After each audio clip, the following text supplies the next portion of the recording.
সর্বপ্রথমে মহান ঈশ্বরকে ধন্যবাদ দিই এবং সকলকে আরেকটিবার প্রভু যীশু খ্রিস্টের নামে শুভেচ্ছা জানাই। সকলকে জয় যীশু। আসুন আমরা এই সময় ঈশ্বর বাক্য শুনি। জিরোমীয় তার 31 অধ্যায় 3 পদ।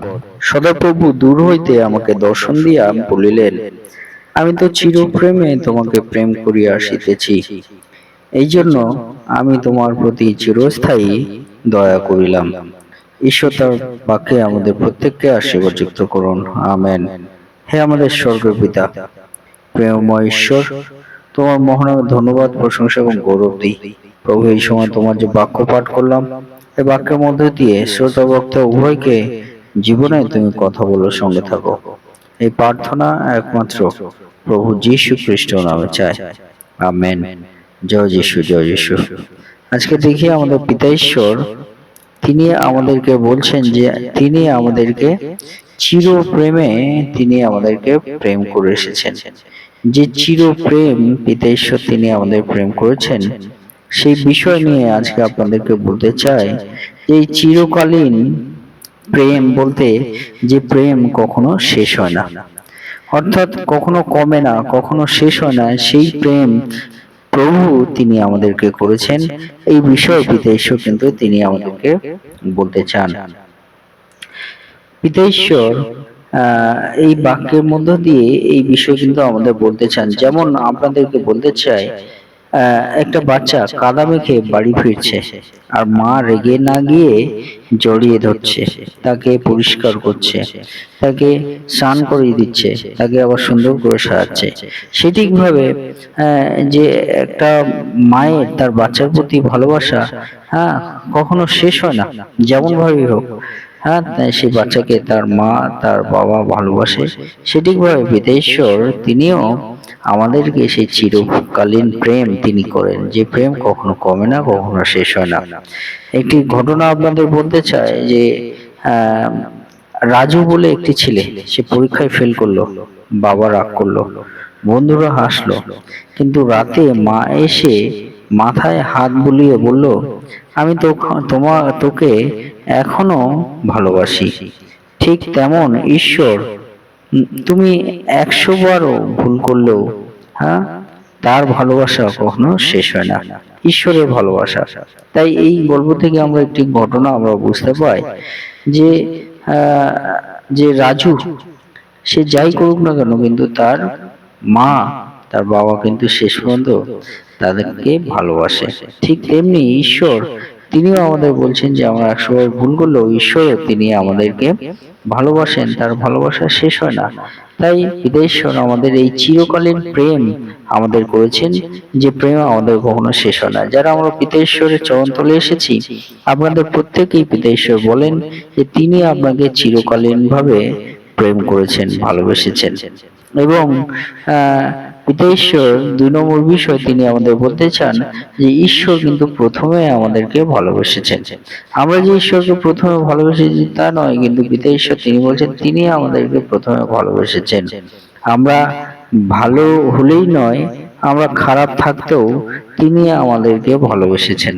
যখন আমাদের জীবন প্রভুতে ছিল না, তখন আমরা কেমন ছিল? আমাদের জীবন খারাপ অবস্থায় ছিল, খারাপ কার্যের মধ্যে ছিল, কিন্তু পিতা ঈশ্বর তিনি তখনও আমাদের ভালোবেসেছেন এবং ভালোবেসে তিনি আমাদেরকে তার চরণতলে এনেছেন এবং আমাদেরকে ভালো করেছেন। অন্ধকার রাস্তায় একটা হারানো ভেড়া রাখাল টর্চ নিয়ে তাকে খুঁজছে। সেদিকভাবে যদি আমরা দেখতে পারি যে সেই রাখালের যে ভেড়া সেটা হারিয়ে যাচ্ছে, কিন্তু রাখাল তাকে টর্চ নিয়ে খুঁজছে, অর্থাৎ রাখাল তাকে কিন্তু ভালোবাসে, তাকে খুঁজছে সেই ভেড়াকে। সেদিকভাবে একটি গল্প আপনাকে বলি। একটি মেয়ের নাম প্রিয়া, সে ঈশ্বর থেকে অনেক দূরে চলে গিয়েছিল। মদ, রাগ এবং অভিশাপ এগুলো তার জীবনে ছিল। একদিন সে ভাবলো ঈশ্বর আমাকে ঘৃণা করবে, কিন্তু চার্চে সে গেল, সে উপাসনায় গেল, প্রার্থনা সভায় সে গেল এবং চার্চে গিয়ে শুনলো জিরোমীয় এই 31 অধ্যায় 3 পদ। সে শুনলো যে ঈশ্বর বলছেন যে আমি তোমাকে আগেই ভালোবেসেছি। অর্থাৎ পিতা সে তখন কিন্তু কাঁদতে শুরু করলো সেই প্রিয়া, এবং ঈশ্বর তাকে আগেই খুঁজছিলেন। অর্থাৎ পিতা ঈশ্বর যে তিনি আমাদেরকে আগেই প্রথমে ভালোবেসেছেন সে বিষয়ে কিন্তু পিতা ঈশ্বর তিনি আমাদেরকে বলেন যে রিয়া সেই প্রিয়া সেই মেয়েটি কিন্তু তিনিও জানলেন যে আমরা যেমনই থাকি না কেন ঈশ্বর কিন্তু আমাদেরকে প্রথমে ভালোবেসেছে। আমরা যে ঈশ্বরের কাছে গেছি এমন নয়, কিন্তু ঈশ্বর তিনি আমাদেরকে প্রথমে ভালোবেসেছেন। তাই পিতা ঈশ্বর তিনি আমাদেরকে বলছেন এই বাক্যের মধ্যে দিয়ে যে তিনি আমাদেরকে প্রথমে ভালোবেসেছেন। 3 নম্বর বিষয় যে আমাদের ঈশ্বর তিনি আমাদেরকে আকর্ষণ করেন। তিনি আমাদেরকে আকর্ষণ করেন কিভাবে? ভয় দেখিয়ে নয়, দয়া দিয়ে তিনি টানেন। একটি বিষয় যদি আপনাকে বলি, একটি বাচ্চা কাঁদছে আর বাবা চকলেট না দিয়ে জোর করছে না, শুধু হাসি মুখে হাত বাড়িয়ে দাঁড়িয়ে আছে। তাই একটি ঘটনা আপনাদের বলতে চাই।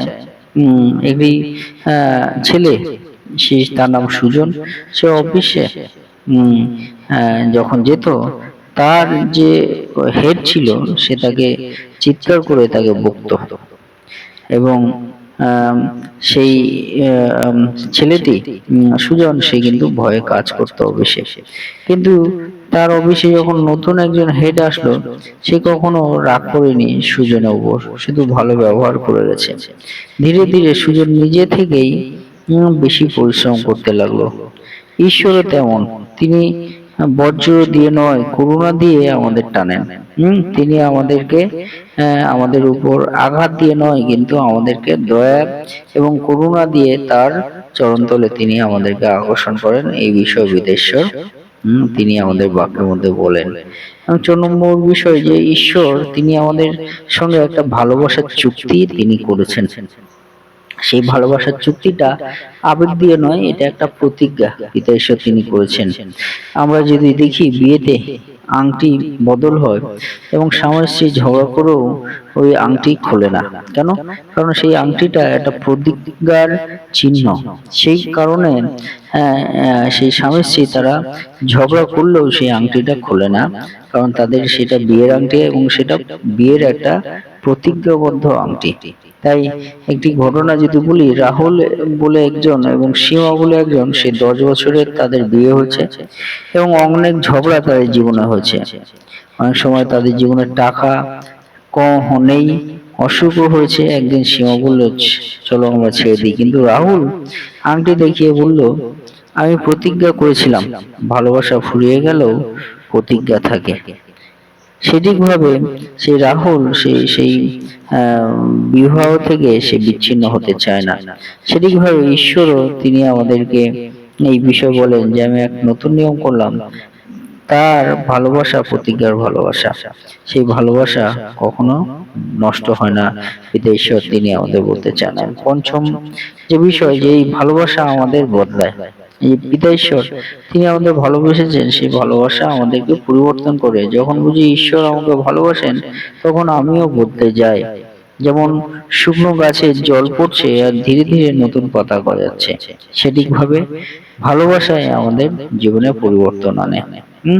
যেমন শুকনো গাছে যে জল পড়ছে এবং ধীরে ধীরে সেই নতুন পাতা গজাচ্ছে, সেদিকভাবে আমরাও যখন ঈশ্বরের হস্তে থাকি আমাদেরকেও ঈশ্বর এইভাবে পরিবর্তন করে।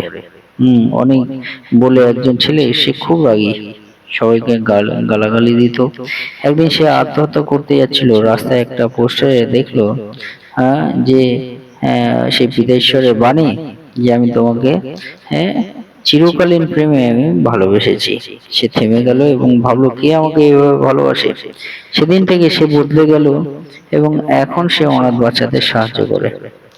এই ভালোবাসা জানলে জীবন বদলায়। সেটিভাবে পিতা ঈশ্বর আমাদেরকে বলছেন যে তিনি আমাদেরকে চিরকালীন প্রেমে প্রেম করেছেন, আর সেই চিরকালীন প্রেম আমাদের জীবনকে কি পরিবর্তন করেছেন। সেই চিরকালীন প্রেম কখনো শেষ হয়নি।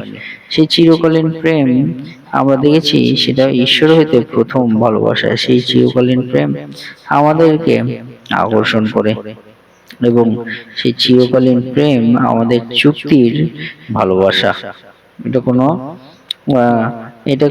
এটা কোনো আবেগের ভালোবাসা নয়, কিন্তু এটা প্রতিজ্ঞার ভালোবাসা। সেই প্রেম তিনি আমাদেরকে করেছেন এবং এই চিরকালীন প্রেম আমাদের জীবনকে বদলায়।